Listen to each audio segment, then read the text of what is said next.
आप देख रहे हैं न्यूज इंडिया, आपके साथ मैं रचना बंसल। शाम 4 बजे की बुलेटिन में बहुत स्वागत आप सभी का। 4 का चौका, जहां हम आपको दिखाते हैं वो सभी बड़ी खबरें जो दिन भर से सुर्खियों का हिस्सा हैं। तो चलिए 4 तस्वीरों के साथ शुरुआत कर लेते हैं। जो सबसे पहली खबर है वो संदिग्ध जासिर की गिरफ्तारी से जुड़ी हुई है। जासिर गिरफ्तार हुआ है, क्या खुलेंगे आतंक के और भी कई राज, ये सवाल है। दिल्ली में 10 नवंबर को हुए कार ब्लास्ट मामले में राष्ट्रीय जांच एजेंसी लगातार जांच कर रही है। एनआईए की ओर से गिरफ्तार किए गए आरोपी जासिर बिलाल वानी उर्फ दानिश को दिल्ली के पटियाला हाउस कोर्ट में लाया गया। कोर्ट ने जासिर बिलाल को 10 दिन की न्यायिक हिरासत में भेजा है। इसके अलावा जो दूसरी तस्वीर आप देख रहे हैं, अल फलाह से जुड़े हुए 25 ठिकानों पर ईडी की रेड है। यहां दिल्ली एनसीआर में ईडी ने अल फलाह ग्रुप के 25 से ज्यादा ठिकानों पर एक साथ बड़ी कार्रवाई की। ये छापेमारी ग्रुप के वित्तीय अनियमितताओं, शेल कंपनियों के नेटवर्क, फर्जी लेन देन और संदिग्ध मनी लॉन्ड्रिंग की जांच से जुड़ी हुई है। जानकारी के मुताबिक अल फलाह ट्रस्ट और उससे जुड़े हुए संस्थानों की गतिविधियों को अब खंगाला जा रहा है। जांच टीम उन महत्वपूर्ण लोगों तक भी पहुंच चुकी है जो ग्रुप में वित्त और प्रशासन से जुड़े हुए फैसले लेते थे। इसके अलावा तीसरी तस्वीर आप देखिए, नई सरकार का गठन और कैसे दिल्ली में मंथन।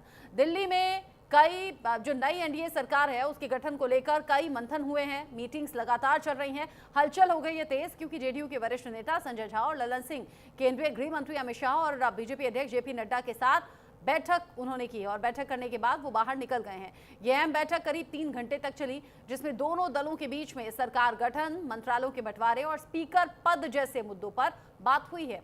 सूत्रों के मुताबिक बैठक खत्म होने के बाद भी अमित शाह और जेपी नड्डा वहीं मौजूद रहे और दोनों नेताओं की अलग से बातचीत जारी है। बताया जा रहा है कि बैठक भी अमित शाह के आवास पर ही हो रही है। हालिया विधानसभा चुनावों में जबरदस्त जीत हासिल करने के बाद एनडीए सरकार 20 नवंबर को शपथ ले सकती है। इसके अलावा जो चौथी तस्वीर है वो एसआईआर पर छिड़े संग्राम से जुड़ी हुई है। दिल्ली में एसआईआर पर कांग्रेस की बड़ी बैठक हो गई है खत्म। बैठक में मल्लिकार्जुन खड़गे, राहुल गांधी, केसी वेणुगोपाल समेत 12 राज्यों के कई आला कांग्रेस नेता मौजूद रहे। बैठक में एसआईआर के खिलाफ विरोध प्रदर्शन करने का ऐलान किया गया। दिसंबर के पहले हफ्ते में विशाल रैली करने का प्लान है, कांग्रेस ने इसका ऐलान किया है। कांग्रेस प्रवक्ता पवन खेड़ा ने कहा कि एसआईआर वोट जोड़ने के लिए है, वोट काटने के लिए नहीं है। जिस तरीके से एसआईआर को लेकर बिहार चुनाव में भी राजनीति गरमाई, अब कांग्रेस इसे बड़ा मुद्दा बनाकर इस पर प्रदर्शन करने का ऐलान कर चुकी है। ये 4 बड़ी खबरें 4 का चौका में हम आपको दिखाएंगे। इसके अलावा तमाम बड़े अपडेट्स भी होंगे, जुड़े रहिए 4 का चौका में। सबसे पहले खबर की शुरुआत जो हम कर रहे हैं वो एसआईआर को लेकर ही है। दिल्ली में एसआईआर पर कांग्रेस की जो बड़ी मीटिंग चल रही थी वो हो गई है खत्म। दिसंबर के पहले हफ्ते में बड़ी रैली करने का ऐलान कांग्रेस ने किया है। आप जानिए कि बिहार में एसआईआर की प्रक्रिया को पूरा किया गया। अब 12 राज्यों में एसआईआर प्रक्रिया का विरोध करने का फैसला कांग्रेस ने किया है। एसआईआर नाम जोड़ने के लिए है, नाम काटने के लिए नहीं, ये कांग्रेस ने दोहराया है, क्योंकि लगातार वो कह रही है कि हमारे वोटर्स को हटाया गया लिस्ट से, वोट चोरी हुआ है। दिल्ली में एसआईआर पर कांग्रेस की बड़ी मीटिंग खत्म हो गई है। बैठक में मल्लिकार्जुन खड़गे, राहुल गांधी, केसी वेणुगोपाल समेत 12 राज्यों के कई बड़े चेहरे मौजूद रहे। बैठक में एसआईआर के खिलाफ विरोध प्रदर्शन करने का ऐलान किया गया। बताया भी गया कि दिसंबर का पहला हफ्ता होगा जब विशाल रैली की जाएगी। कांग्रेस ने यह ऐलान करके बता दिया है। कांग्रेस प्रवक्ता पवन खेड़ा ने कहा, एसआईआर तो वोट जोड़ने के लिए है ना, वोट काटने के लिए नहीं। लेकिन उनका ये दावा है कि हमारे वोटर्स का जो नाम है वो लिस्ट से कट गया और इसीलिए विपक्ष को ये बड़ा नुकसान बिहार में पहुंचा है। और अब दावा ये है कांग्रेस का कि अलग अलग जो 12 राज्यों में एसआईआर की प्रक्रिया को लेकर दावा किया जा रहा है कि लिस्ट अपग्रेड होगी, वहां भी इसी तरीके का खेल हो सकता है। लोकतंत्र के लिए खतरा बताया है एसआईआर की प्रक्रिया को कांग्रेस ने। दिसंबर के पहले हफ्ते में बड़ी रैली करने का ऐलान कांग्रेस ने किया है। बिहार इलेक्शन में भी हालांकि एसआईआर का मुद्दा रह रहकर उठता रहा, लेकिन इसका कोई फायदा विपक्ष को होता हुआ नजर नहीं आया। वोट अधिकार यात्रा तक निकाली गई, बिहार अधिकार यात्रा तक निकाली गई। बिहार के लोगों से मिलते जुलते राहुल गांधी, तेजस्वी यादव आगे बढ़े, लेकिन फिर भी उसका कोई फायदा हुआ नहीं। और अब 12 राज्यों में एसआईआर की प्रक्रिया का विरोध कांग्रेस करने वाली है। Election commission is purposefully trying to delete some section of the society's votes. The design of the SIR itself is to delete targeted votes. This is what we experienced in Bihar also. Now they are going to start this 12 states. Yesterday they have announced a very different No, how can we call it SIR? I don't know, SR. आज SIR पे 12 राज्य जिनमें अब SIR exercise शुरू होने वाली है, उस पर एक बैठक हुई जिसमें हमारे कांग्रेस के अध्यक्ष मल्लिकार्जुन खड़गे जी और leader of opposition Shri Rahul Gandhi और तमाम उन राज्यों से संबंधित CWC members, PCC presidents, CLP leaders, general secretary incharges, सबने अपनी बात रखी। जो दिक्कतें आ रही हैं चुनाव आयोग से, बिहार का उदाहरण आपके सामने है एसआईआर का, वो सब बातें सबने आपस में साझा की। कांग्रेस पार्टी ने ये निर्णय लिया है कि पहले सप्ताह में दिसंबर की एक बहुत विशाल रैली रामलीला मैदान दिल्ली में होगी। इन तमाम राज्यों के लोग भी होंगे, उसमें नेता भी होंगे एसआईआर के खिलाफ। और जो बदनीयती है चुनाव आयोग, जो राजनीतिकरण चुनाव आयोग का हो गया है, उसके खिलाफ आवाज हम बुलंद करेंगे। 1 तारीख को पार्लियामेंट का सेशन शुरू हो रहा है, पहले सप्ताह में इसलिए ये रैली का आयोजन किया जा रहा है। यहाँ कांग्रेस की तरफ से बताया गया कि कैसे सदन के भीतर भी ये मसला उठाया जाएगा। हालांकि इससे पहले भी एसआईआर का विरोध अलग अलग तरीके से विपक्ष ने किया है, कहीं सदन के भीतर, कहीं सदन के बाहर, कोर्ट में भी मामला पहुंचा। और अब कांग्रेस ये कह रही है कि हम इस पर बड़ा प्रदर्शन करेंगे, बड़ा विरोध करेंगे और इसको लेकर ऐलान भी कर दिया गया दिसंबर का पहला हफ्ता जब एसआईआर का मसला उठाया जाएगा। लेकिन सवाल ये कि अगर वाकई लोगों को लगता कि एसआईआर वोट चोरी के नाम पर हो रहा है, तो फिर बिहार के लोगों ने उसको लेकर साथ क्यों नहीं दिया? क्योंकि वोट विपक्ष को नहीं मिला। एनडीए की बहुमत की सरकार और बम्पर वोटिंग के साथ में ये सरकार अब बन रही है। उधर विपक्ष को गहरा झटका लगा है क्योंकि सिरे से बिहार की जनता ने नकार दिया, विपक्ष के वादों पर एतबार नहीं किया। हम बार बार यही कह रहे थे 14 तारीख साफ हो जाएगा, किस पर बिहार की जनता भरोसा कर रही है। तो ये साफ हो गया है कि एनडीए की सरकार पर एक बार फिर से यकीन किया है बिहार की जनता ने। और कांग्रेस ये कह रही है कि ये वोट चोरी होने की वजह से हुआ है, ये चुनाव मैनिपुलेटेड था। और अब इसी मसले को लेकर कांग्रेस सवाल करने के लिए ये विरोध प्रदर्शन भी करने का ऐलान कर रही है।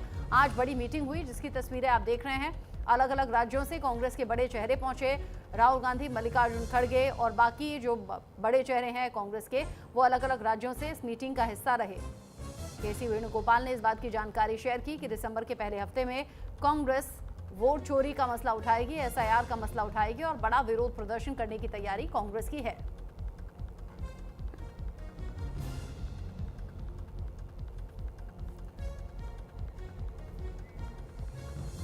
दिल्ली में एसआईआर को लेकर जो सवाल हैं वो पूछे जा रहे हैं। दिल्ली में एसआईआर को लेकर कांग्रेस ने की है बड़ी तैयारी। आज की मीटिंग के बाद ये स्ट्रेटेजी तैयार की गई है। मेरे साथ में इस पर बात करने के लिए जुड़ गए हैं कांग्रेस के राष्ट्रीय प्रवक्ता सुरेंद्र राजपूत जी। सुरेंद्र जी, स्वागत आपका न्यूज इंडिया पर। जिस तरीके से एसआईआर पर विरोध करने का फैसला कांग्रेस कर रही है, सुरेंद्र जी, आपको लगता है कि इसका लाभ कुछ हो पाएगा? क्योंकि बिहार में भी रह रहकर ये मुद्दा उठाया था लेकिन फायदा मिला नहीं। मसला राजनीतिक पार्टियों के लाभ का नहीं है रचना जी, मसला समाज के लाभ का है, लोकतंत्र को बचाने का है, संविधान को बचाने का है। लोकतंत्र बचेगा, संविधान बचेगा, तभी तो राजनीतिक पार्टियों को लाभ होगा ना। आज की डेट में भारतीय जनता पार्टी जिस तरीके से लोकतंत्र का चीरहरण कर रही है और चुनाव आयोग जिस तरीके से उसका साथ दे रहा है, वो अपने आप में अद्भुत रूप से अकल्पनीय है। उसके खिलाफ हम लोग लड़ाई लड़ रहे हैं। लोकतंत्र में कांग्रेस पार्टी को लाभ मिले या न मिले, सबसे पहले लोकतंत्र को, संविधान को लाभ मिलना चाहिए, देश को लाभ मिलना चाहिए। हमारा मसला देश को लाभ दिलाना। अगर मैं आपकी बात सही भी मान लूं कि आप कह रहे हैं कि चुनाव मैनिपुलेटेड था, एसआईआर ये वोटों की धांधली है और चुनाव आयोग साथ दे रहा है एनडीए का, बीजेपी का, तो फिर आप इसे ठीक कैसे करेंगे? विरोध प्रदर्शन करके भी क्या ठीक होगा? आपको शायद जनता की ताकत का अंदाज नहीं है। अगर आप जनता की ताकत को देखें कि एक टाइम ऐसा था कि अंग्रेजों का शासन पूरी दुनिया में था, उनका सूरज अस्त नहीं होता था। आज की डेट में अंग्रेज कहाँ डूब के बैठे हुए? इंग्लैंड में, कहीं पर भी शासन नहीं है। तो ये एक दिन का काम नहीं, जब आप जनता जागती है तब वोटों के लुटेरे अपने आप भागते हैं। मतलब क्या अगर जनता जागेगी तो क्या होगा सुरेंद्र जी? मतलब क्या आप जेनजी के प्रदर्शन की तरफ इशारा कर रहे हैं क्या? क्योंकि राहुल गांधी आजकल बार बार जेनजी का जिक्र करते हैं। आप लोग फिर से हमेशा नेगेटिव या पॉजिटिव बातों को बात करने की जगह पे, चर्चा या विमर्श करने की जगह पे रिजल्ट पे क्यों पहुंचना चाहते हैं? मेरा आपसे विनम्र अनुरोध है कि आप रिजल्ट से पहले रास्ते को देखिए ना, कि क्या हमारा रास्ता, लड़ाई का रास्ता, संवैधानिक लड़ाई का रास्ता ठीक है या नहीं है। चलिए मैं आपकी तरफ पॉजिटिव बात करती हूँ, आप कह रहे हैं कि बड़ा प्रदर्शन होगा, आम लोगों को अपने साथ में जोड़ेंगे और आम लोग ये जान पाएंगे कि एसआईआर एक गलत प्रक्रिया है और ये चुनाव को मैनिपुलेट करने के लिए है। अब आम लोग इसके साथ जुड़कर क्या करेंगे, चलिए आप बताइए, पॉजिटिव वे में बताइए। हाँ, आम लोग जब इसके साथ, देखिए सबसे बड़ी चीज रचना जी मैं आपको बताऊं, मैं पहली चीज तो शुक्रिया अदा करूं आपका, कम से कम आपने बात मानी या सुनी। अगर आम लोगों को सबसे पहली चीज है कि आप, अगर आपके वोट का अधिकार आपके पास है तो आपको सत्ता बदलने का अधिकार आपके पास है। अगर आपको ये पता चल जाए कि साहब हम वोट किसी को भी डालें, सत्ता तो बदलनी नहीं है, चुनाव है और भारतीय जनता पार्टी की गलबैयां हैं, सत्ता नहीं बदलेगी, तो सबसे पहले आदमी को खींच होगी, पहले उसको वोट के अधिकार से वितृष्णा होगी, फिर उसके वोट के अधिकार के नाम पर उसके जो बाकी अधिकार, संवैधानिक अधिकार है, वो काटे जाएंगे, फिर उसकी जमीन उसकी काटी जाएगी, एक दिन उसको नागरिक भी नहीं रहने दिया जाएगा। जिस दिन आपको ये पता चलेगा कि मेरे वोट का अधिकार छीन करके तमाम लोग, तमाम अडानी अंबानी ही सिर्फ देश की सरकार बनाएंगे, तो निश्चित तौर पर उसको जो वितृष्णा होगी और खींच होगी वो लोकतंत्र के लिए घातक है। उससे बचने के लिए हर आदमी अपने अधिकार के प्रति जागृत होगा और अपने जागृत अधिकार के साथ अपने वोट के अधिकार की रक्षा करेगा। आपने वोट के अधिकार की बात कही सर। यहाँ बिहार में ना वोट अधिकार यात्रा राहुल गांधी ने चलाई थी, बहुत से लोग जुड़ते हुए साथ में नजर आए थे, वो पॉजिटिव पिक्चर्स थी। फिर जब चुनाव होने लगा तो कुछ लोगों ने शिकायत भी की कि भाई लिस्ट में हमारा नाम नहीं है। मैंने पूछा, ये बीजेपी के, जेडीयू के बाकी प्रवक्ताओं के साथ मैंने पूछा कि भाई नाम नहीं है लोगों का, तो उन्होंने कहा कि 1 महीने का टाइम देते हैं, आपके पास मौका होता है, अगर वोट आपका कट गया था, लिस्ट में नहीं था नाम, तो आप जाते, लेकिन लोगों ने ये कोशिश नहीं की कि लिस्ट में नाम ऐड हो जाए। रचना जी, शायद अधूरी जानकारी भारतीय जनता पार्टी के लोग, भारतीय जनता पार्टी के लोग तो झूठ बोलने के लिए जाने जाते हैं ना। आप एक बार जरा सा ग्राउंड पे जाइए, मैं आपको पटना में जो चुनाव आयोग का कार्यालय है उस पर देखिए, 80 लाख शिकायतें, 80 लाख शिकायतें गई हैं चुनाव आयोग पर, 80 लाख। लेकिन चुनाव आयोग कह रहा है कि ये सही फॉर्मेट में नहीं है। जब हमने सही फॉर्मेट में देने की बात करी तो वो कहने लगा कि नहीं साहब, हम पार्टियों से नहीं लेंगे, इंडिविजुअल से लेंगे। जब इंडिविजुअल ने 76 लाख कुछ हजार शिकायतें जब इंडिविजुअल्स ने करी तो उन्होंने उसका कॉग्निजेंस लेने से मना कर दिया। फिर हमने अपने जिला अध्यक्षों के माध्यम से वो सारी 76 लाख शिकायतें पटना के चुनाव आयोग के ऑफिस में भेजी, तो कहने लगे इसको सही फॉर्मेट में लेगा, और तब तक चुनाव आ गया। यही तो मैनिपुलेशन है ना।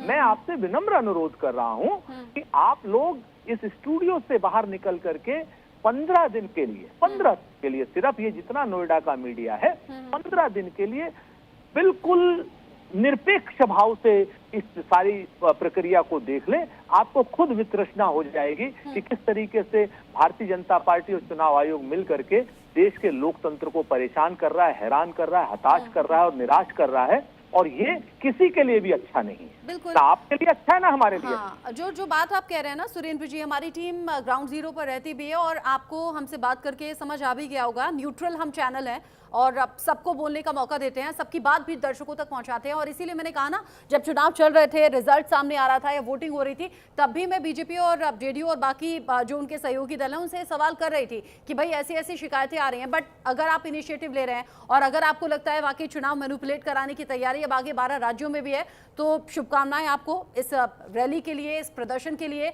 लोगों को जोड़िए अगर वाकई में गलत हो रहा है। शुक्रिया सुरेंद्र जी साथ में जुड़ने के लिए। आगे बढ़ेंगे, दिल्ली ब्लास्ट से जुड़ी हुई अगली बड़ी खबर आप जान लीजिए। जासिर बिलाल वानी को एनआईए रिमांड पर भेजा गया है। पटियाला हाउस कोर्ट ने 10 दिन की रिमांड पर भेज दिया है जासिर बिलाल को। जासिर को एनआईए ने कल श्रीनगर से गिरफ्तार किया था। आतंकी उमर का बेहद करीबी जासिर बिलाल बताया जा रहा है। जासिर बिलाल वानी जो कि उमर से बहुत नजदीकी तौर पर जुड़ा हुआ था। उमर मोहम्मद जिसने कि दिल्ली में कार ब्लास्ट किया, खुद को उड़ा लिया, और उसका वीडियो भी अब सामने आ रहा है जिसमें कि वो सुसाइड बॉम्बिंग को सही ठहरा रहा है, उसकी पैरवी कर रहा है। दिल्ली में बड़े हमले की तलाश में था, दिल्ली में बड़ा हमला करना था और इसी मामले में जासिर बिलाल भी अब पकड़ा गया। दिल्ली में ड्रोन रॉकेट से हमले का प्लान था। जासिर बिलाल वानी को इसका जिम्मा दिया गया था। अब जासिर हो गया है गिरफ्तार और अब कई राज खुलेंगे। इस बात को लेकर एनआईए और बाकी जो जांच एजेंसियां हैं लगातार जुड़ी हुई है। मेरे साथ में क्राइम एडिटर अली शरर जुड़ गए हैं इस खबर को लेकर ज्यादा अपडेट के साथ।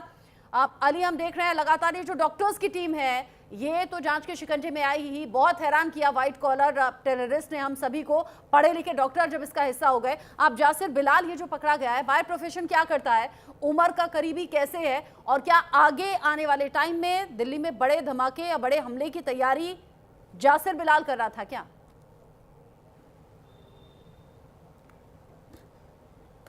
देखिए, बिल्कुल रचना, इस बात से इनकार नहीं किया जा सकता जिस तरह से एनआईए ने श्रीनगर से इस जासिर बिलाल उर्फ दानिश को गिरफ्तार किया है, इसके बाद कई सारे बड़े खुलासे होने बाकी हैं। इस वक्त न्यूज़ इंडिया की टीम एनआईए मुख्यालय के बाहर ही है, जहां पर अभी कुछ देर पहले ही दानिश को लाया गया है। दानिश और आमिर दोनों ही यहां पर मौजूद हैं, क्योंकि 10 दिन की जो विशेष अदालत एनआईए ने रिमांड दी है वो 10 दिन तक यहीं रखने के लिए दी गई है और यही पूछताछ होगी, यहाँ से ही उनको ले जाया जाएगा जहाँ भी ले जाया जाएगा। मैं कहूँगा अपने सहयोगी दिखाएं, देख सकते हैं ये एनआईए का मुख्यालय है और यहीं पर ही जांच एजेंसियाँ तमाम जगह की सर्च ऑपरेशन कर रही हैं और यहीं पर लाया गया है दानिश को। दानिश से पूछताछ चल रही है, लेकिन दानिश का बड़ा अभी तक जो अपडेट आ रहा है रचना, वो ये निकल कर आ रहा है कि वो दानिश है जो कि ड्रोन में माहिर है, यानी कि ड्रोन बनाने का ये काम एक्सपर्ट है, इलेक्ट्रॉनिक इसको महारत हासिल है।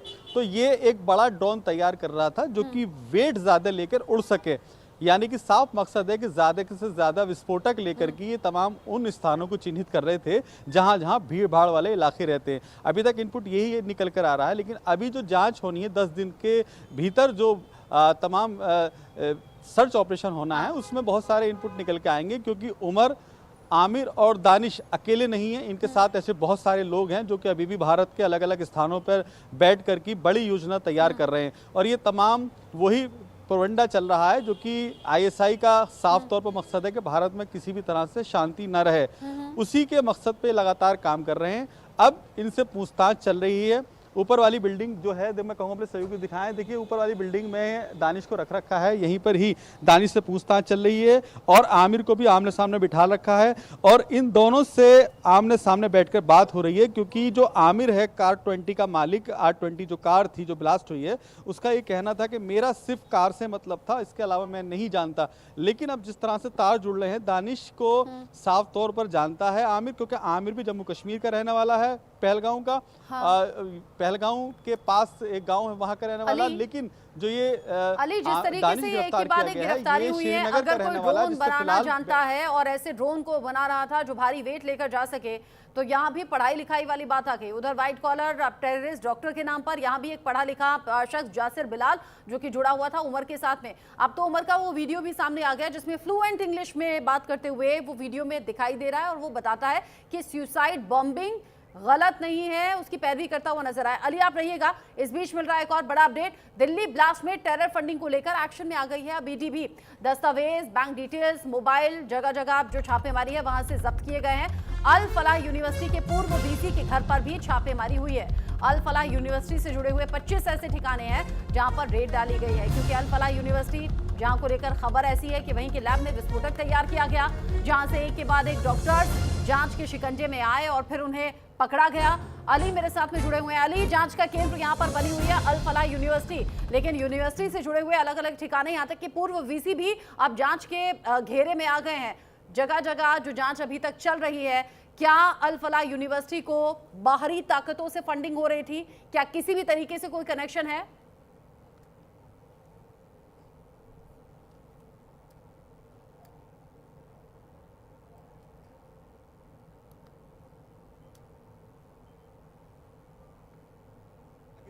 ये तमाम देश ऐसे हैं जो इसको फंडिंग कर रहे थे, लेकिन फंडिंग क्यों कर रहे थे ये अपने आप में बड़ी बात है। इसी को लेकर की जांच एजेंसियां अभी भी अल फलाह यूनिवर्सिटी के अंदर ही मौजूद हैं, ईडी भी मौजूद है, एनआईए भी मौजूद है और बड़ा अपडेट ये है कि जम्मू कश्मीर पुलिस भी इस वक्त यूनिवर्सिटी के अंदर मौजूद है, जो कि तमाम साक्ष्य इकट्ठे कर रही है। अभी तक की जानकारी जो मिली है एनआईए के, जम्मू कश्मीर, दिल्ली पुलिस को, वो यही है कि अल फलाह यूनिवर्सिटी में ही ये तमाम सामग्री तैयार की गई थी और तमाम। आप बता रहे हैं कि ये जो विस्फोटक था ये यूनिवर्सिटी में ही तैयार किया गया था। अल फलाह यूनिवर्सिटी में जम्मू कश्मीर से भी पुलिस पहुंची हुई है। यहाँ भी जो जांच एजेंसियां हैं वो अलग अलग एंगल से जांच कर रही हैं। अल फलाह यूनिवर्सिटी में उन स्टूडेंट से भी बात हुई जिनके कांटेक्ट में ये सभी डॉक्टर्स थे जो पकड़े गए हैं, साथ ही साथ वाइस चांसलर हुआ, प्रिंसिपल हुआ, इन सभी से पूछताछ हुई है। यहाँ तक कि पूर्व वीसी के घर पर भी जांच टीम पहुंची है, छापेमारी हुई है। यहाँ से कई इलेक्ट्रॉनिक गैजेट्स अलग अलग जगहों से बरामद किए गए हैं और अब ये पता लगाने की कोशिश हो रही है कि अल फलाह यूनिवर्सिटी को फंडिंग कहां से होती थी। कहीं भी टेरर फंडिंग से कहीं कनेक्शन तो नहीं है। अलग अलग मुस्लिम देशों से जो फंडिंग की बात सामने आ रही है उसमें कहां, कैसे, क्या रूट अपनाया गया और क्या जानबूझकर अल फलाह यूनिवर्सिटी में देश विरोधी ताकतें बढ़ रही थी, क्या देश विरोधी यहाँ पर जो घटनाएं थी उन्हें अंजाम देने की प्लानिंग चल रही थी, ये सब कुछ अब जांच का विषय बना हुआ है। साथ ही साथ हमने आपको बताया कैसे जम्मू कश्मीर में श्रीनगर से जासिर बिलाल पकड़ा गया है, जिस पर जिम्मा था दिल्ली में बड़ा धमाका करने का, जिसे जिम्मेदारी दी गई थी दिल्ली में बड़ा धमाका किया जाए। बड़े बड़े ड्रोन जो कि ज्यादा हैवी वेट लेकर जा सकें, ऐसे ड्रोन पर काम कर रहा था जासिर बिलाल। यानी दिल्ली को बड़े स्तर पर दहलाने की साजिश थी, आतंकी हमले को अंजाम देना था और इसको लेकर ये प्लानिंग चल रही थी। जिस तरीके से विस्फोटक मिला है ना 2900 किलो अलग अलग जगहों से, उससे मालूम पड़ता है कि कैसे यहाँ देश के अलग अलग हिस्सों में ये धमाके करने थे।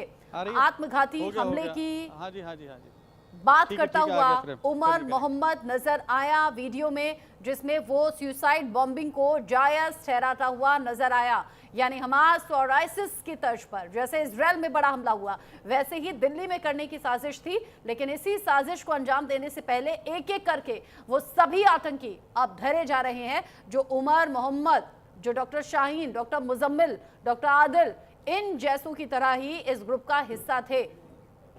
अली शरर मेरे साथ में जुड़े हुए हैं। अली, अभी तक की इन्वेस्टिगेशन ये भी इशारा कर रही है कि हमास और आइसिस की तर्ज पर इजराइल जैसा बड़ा हमला यहां दिल्ली में किया जाना था, यानी नुकसान ज्यादा से ज्यादा पहुंचाना था, लेकिन उससे पहले ही एक एक करके सबको पकड़ा जा रहा है।